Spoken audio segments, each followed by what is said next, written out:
شروع کرتا ہوں اللہ تعالیٰ کے نام سے جو بڑا مہربان نہایت رحم والا ہے۔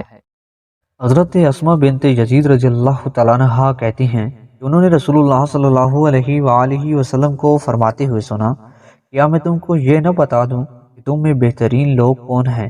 لوگوں نے عرض کیا، ضرور اللہ کے رسول۔ آپ صلی اللہ علیہ وآلہ وسلم نے فرمایا، تم میں سب سے اچھے وہ لوگ ہیں جن کو دیکھ کر اللہ یاد آئے۔ حضرت عمران بن حسین رضی اللہ تعالیٰ عنہ کہتے ہیں کہ رسول اللہ صلی اللہ علیہ وآلہ وسلم نے فرمایا، بے شک اللہ اپنے مومن، فقیر، سوال سے بچنے والے اور اہل و عیال والے بندے کو محبوب رکھتا ہے۔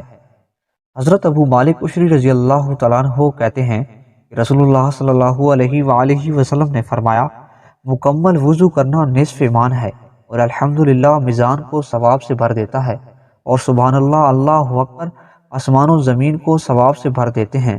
نماز نور ہے اور زکوٰۃ برہان یعنی دلیل و حجت ہے، اور صبر دل کی روشنی ہے، اور قرآن دلیل و حجت ہے۔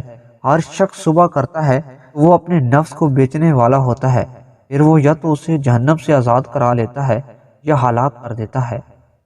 وضاحت: وضو نصف یعنی آدھا ایمان ہے، کیونکہ اس سے ظاہری طہارت حاصل ہوتی ہے، اور یہ طہارت نماز کے لیے شرط ہے، اس لیے اسے آدھے ایمان یا آدھی نماز سے تعبیر کیا گیا۔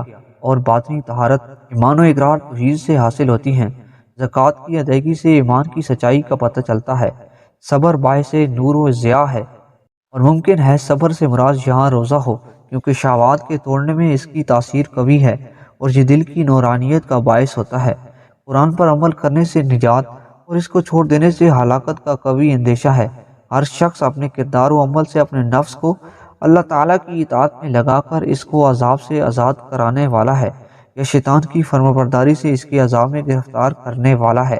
اس حدیث سے حمد باری تعالیٰ اور تسبیح و تحمید کی فضیلت بھی معلوم ہوئی کہ اس کے اجر و ثواب سے اعمال کی میزان بھاری ہو جائے گی۔